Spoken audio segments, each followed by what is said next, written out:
Hello everyone, welcome to my YouTube channel. आज की इस वीडियो में मैं आपको ऐसी चीज़ें बताने वाला हूं जो निश्चित तौर पर ही आपकी इंग्लिश को इम्प्रूव कर देगी। टाइटल आप देख ही चुके हो, हाउ टू राइट और स्पीक करेक्ट इंग्लिश। इसका पार्ट 1 में डाल रहा हूं और उसको बोलते हैं अपन सिंटैक्स। सिंटैक्स मतलब वाक्य पर विचार करना। अब एक वाक्य पर विचार करते हैं तो उस वाक्य में हमें कई सारी चीज़ें देखने को मिलती है। जनरली हम जिस भी कॉम्पिटिटिव एग्ज़ाम या जिस भी क्लास की एग्ज़ाम की प्रिपरेशन कर रहे हैं, निश्चित तौर पर ही ये वीडियो देखने के बाद आपको उस एग्ज़ाम में 1 नंबर तो गारंटेड आपका पक्का हो जाएगा। मीन्स 1 मार्क्स आपके लिए 100% ये वीडियो फिक्स कर देगा, क्योंकि आपको इस वीडियो में वो मिलेगा जो 1 नंबर आपका एकदम फिक्स कर देगा। इस वीडियो को आगे बढ़ाते हैं, लेकिन उससे पहले मैं आपको बता दूं कि अगर आप वाकई में रियली में अगर आप पढ़ना चाहते हैं और आप सीखना चाहते हैं तो चैनल को अगर सब्सक्राइब नहीं किया तो प्लीज़ आप सब्सक्राइब कर लीजिए, क्योंकि ऐसी तरह के कई सारे वीडियो मैं आपके इसके बाद एक के बाद एक अपलोड करने वाला हूँ। चलिए आगे बढ़ते हैं।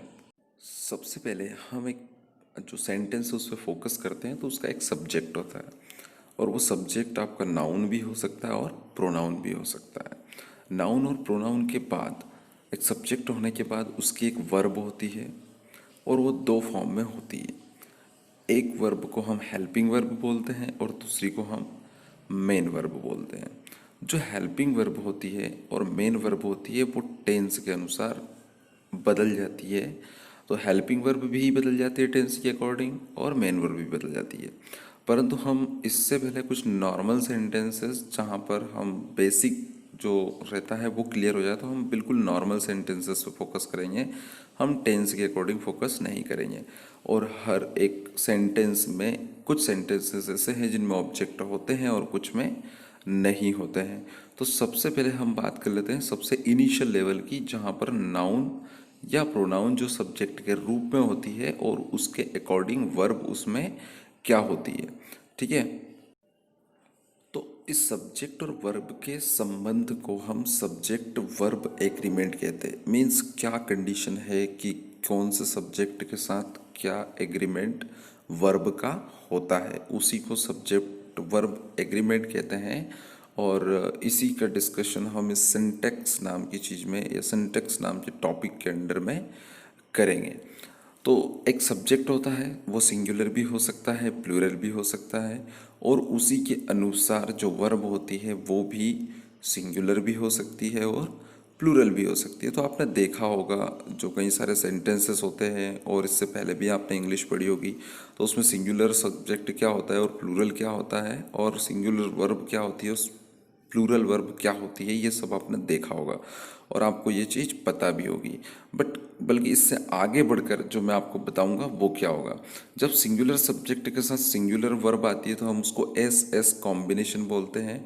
और जब प्लूरल आपका सब्जेक्ट होता है उसके साथ प्लूरल वर्ब आती है तो हम उसको पी पी कॉम्बिनेशन बोलते हैं। तो पूरे वीडियो में एस एस और पी पी इसी से रिलेटेड या इसी तरह से मैं आपको सारी चीज़ें बताऊंगा। तो इस पहले नियम के एग्जाम्पल्स क्या है, जैसे ही आपका सिंगुलर होता है तो राइट्स, ये भी सिंगुलर वर्ब कही जाएगी। He writes a letter.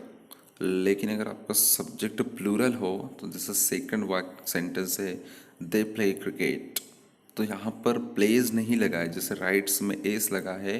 तो जब भी आपने ये पढ़ा होगा, और बिल्कुल बेसिक रूल है इंग्लिश का, कि जब भी आपका सब्जेक्ट सिंगुलर हो तो आप वर्ब में एस या यस लगा देते हैं, और जब प्लूरल हो तो एस या यस नहीं लगाते हैं।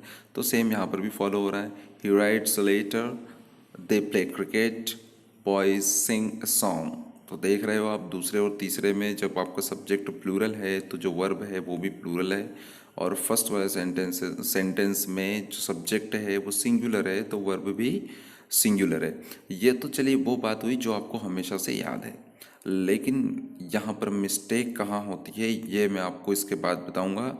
इसके कुछ एक्सेप्शन है जहाँ पर ये नियम फॉलो नहीं होता है, यानी कि ये जो नियम आपने अभी तक सीखा है, कई जगह ऐसी आती है जहाँ ये नियम पालन नहीं होता है, और वही वो जगह होती है जहाँ पर आपके मार्क्स कट जाते हैं। आप सोचते तो हो कि आप करेक्ट करके आए हो, लेकिन आपको उस जो करके आते हो आप उसका मार्क्स नहीं मिलता है, उसका नंबर नहीं मिलता है।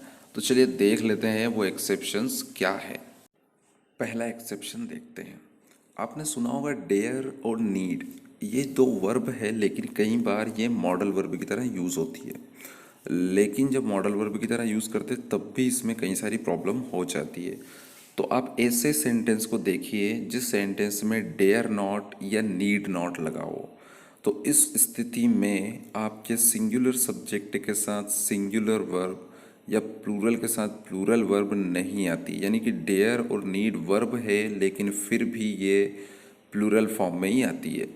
जैसे एग्जाम्पल है he need not enter the office, जबकि ही के साथ क्या आना चाहिए, नीड्स आना चाहिए, पर यहाँ पर ऐसा नहीं होगा। और नीड्स नहीं नेगेटिव है इसलिए डज नॉट आना चाहिए, पर ऐसा नहीं हुआ है। तो जब भी ऐसा होता है कि किसी वाक्य में डेयर नॉट या नीड नॉट होता है सब्जेक्ट के जस्ट बाद, तो वहाँ पर आपके इस सिंगुलर प्लूरल वाले रूल का वायलेशन होता है, यानी कि ये टूट जाता है। दूसरी बात यह है इसमें इम्पोर्टेंट कि यदि मान लीजिए आपके पास डेयर नॉट और नीड नॉट तो है, पर उस सेंटेंस में नॉट नहीं लगा, यानी कि डेयर और नीड तो है बट उसमें नॉट नहीं लगा है, तो ये सेंटेंस यहाँ पर आपको मतलब फॉलो नहीं होगा। समझ में आया? कहने का मतलब है कि नॉट अगर नहीं है सेंटेंस, जैसे ऊपर सेंटेंस से he dare not enter the office, अगर इस सेंटेंस में से नॉट हटा दें तो ही नीड्स आएगा। फिर यहाँ पर क्या आएगा, ही नीड्स आएगा, यानी कि सिंगुलर सब्जेक्ट के साथ सिंगुलर वर्ब वाला जो नियम है, सामान्य नियम, वो लागू हो जाता है। और अगर नॉट लगा दिया तो वो नियम लागू नहीं होता है। इसी के साथ अगर आपके वाक्य में डू, डज या डिड लगा हुआ है और उसके बाद नॉट आता है, उसके बाद डेयर या नीड आता है, तो इसका मतलब ये हो गया कि उस सेंटेंस में नीड और डेयर मेन वर्ब की तरह काम कर रहे हैं, तो वो टेंस के अकॉर्डिंग आएंगे, ना कि आपके सब्जेक्ट के अनुसार उसमें आएंगे।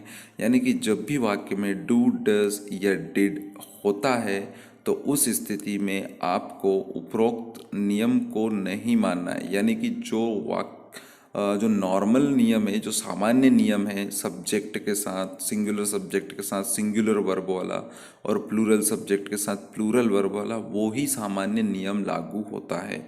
चलिए इसके एग्जाम्पल्स देख लेते हैं अपन क्या है। दोनों के एग्जाम्पल देख लेते हैं। पहले वाले के एग्जाम्पल है ही नीड्स ए कार या दे नीड टू टॉक। यहाँ पर देखिए वही नियम फॉलो हो रहा है, सिंगुलर सब्जेक्ट के साथ सिंगुलर वर्ब और प्लूरल सब्जेक्ट के साथ प्लूरल वर्ब, क्योंकि यहाँ पर नीड और डेयर तो है बट उनके साथ नॉट नहीं लगा हुआ है। दूसरा जो एक्सेप्शन है वो क्या बोला है, Ram does not need any pain. यहाँ पर डज लगा है, नॉट भी है, नीड होने के बावजूद भी राम है तो राम के साथ में डज लगा हुआ है, इसलिए यहाँ पर नीड ही आएगा। Boys do not need any bat, लड़कों को बेट की आवश्यकता नहीं है, तो यहाँ पर क्या लग रहा है, डू नॉट लग रहा है, तो नीड नीड ही आएगा, डेयर डेयर ही आएगा, क्योंकि यहाँ पर जनरली जो आपका सिंपल प्रेजेंट टेंस जिसको बोलते हैं अपन, यानी कि जो इनडेफिनिट टेंस है, सिंपल प्रेजेंट इंडेफिनिट टेंस, वो फॉलो हो रहा है। ठीक है, तो पूरा नियम यहाँ पर फॉलो हो रहा है। एक्सेप्शन नंबर दूसरे की बात करते हैं हम, तो ये डिपेंड करता है सब्जेक्ट मूड ऑफ वर्ब पर, यानी कि सपोजिशन, जैसे कोई असंभव शर्त का होना, तो वहाँ पे सिंगुलर सब्जेक्ट के साथ प्लूरल वर्ब आएगी, ना कि नियम के अनुसार सिंगुलर सब्जेक्ट के साथ सिंगुलर वर्ब और प्लूरल सब्जेक्ट के साथ प्लूरल वर्ब वाला नियम पालन नहीं होगा।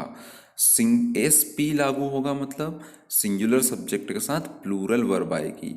I wish I were A footballer, मैं चाहता हूँ, मेरी इच्छा है कि मैं फुटबॉलर होता, तो आई के साथ जनरली वॉज आता है, आई के साथ एम आता है, पर यहाँ पर वर लगा है, तो इसका मतलब यह है कि एक असंभव घटना है कि अब आप जो हो गए हो, अब आप फुटबॉलर थोड़ी हो सकते हैं।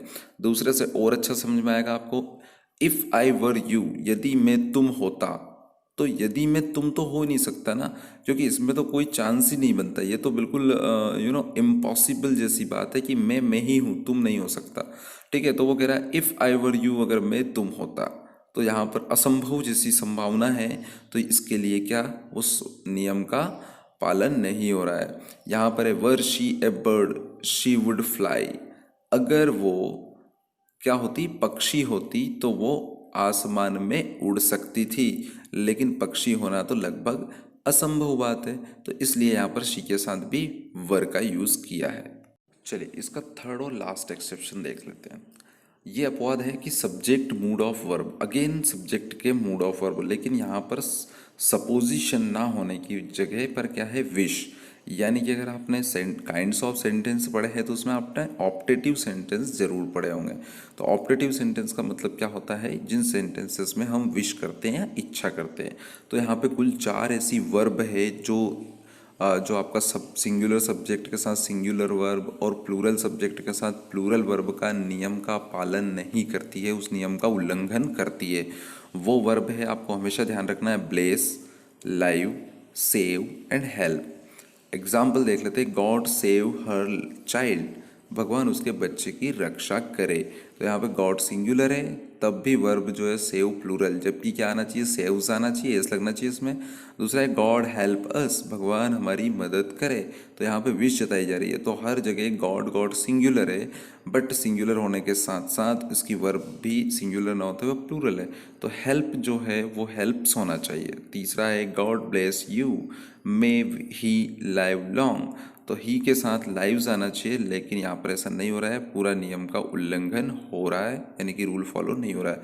तो जब भी ऐसे फिल इन द ब्लैंक्स या जब भी ऐसे क्वेश्चन आते हैं तो आपको स्पेशली ये चीज़ ध्यान रखना है बहुत अच्छे से, क्योंकि मैक्सिमम जो मिस्टेक होती है ऐसे ही सेंटेंसेस में होती है।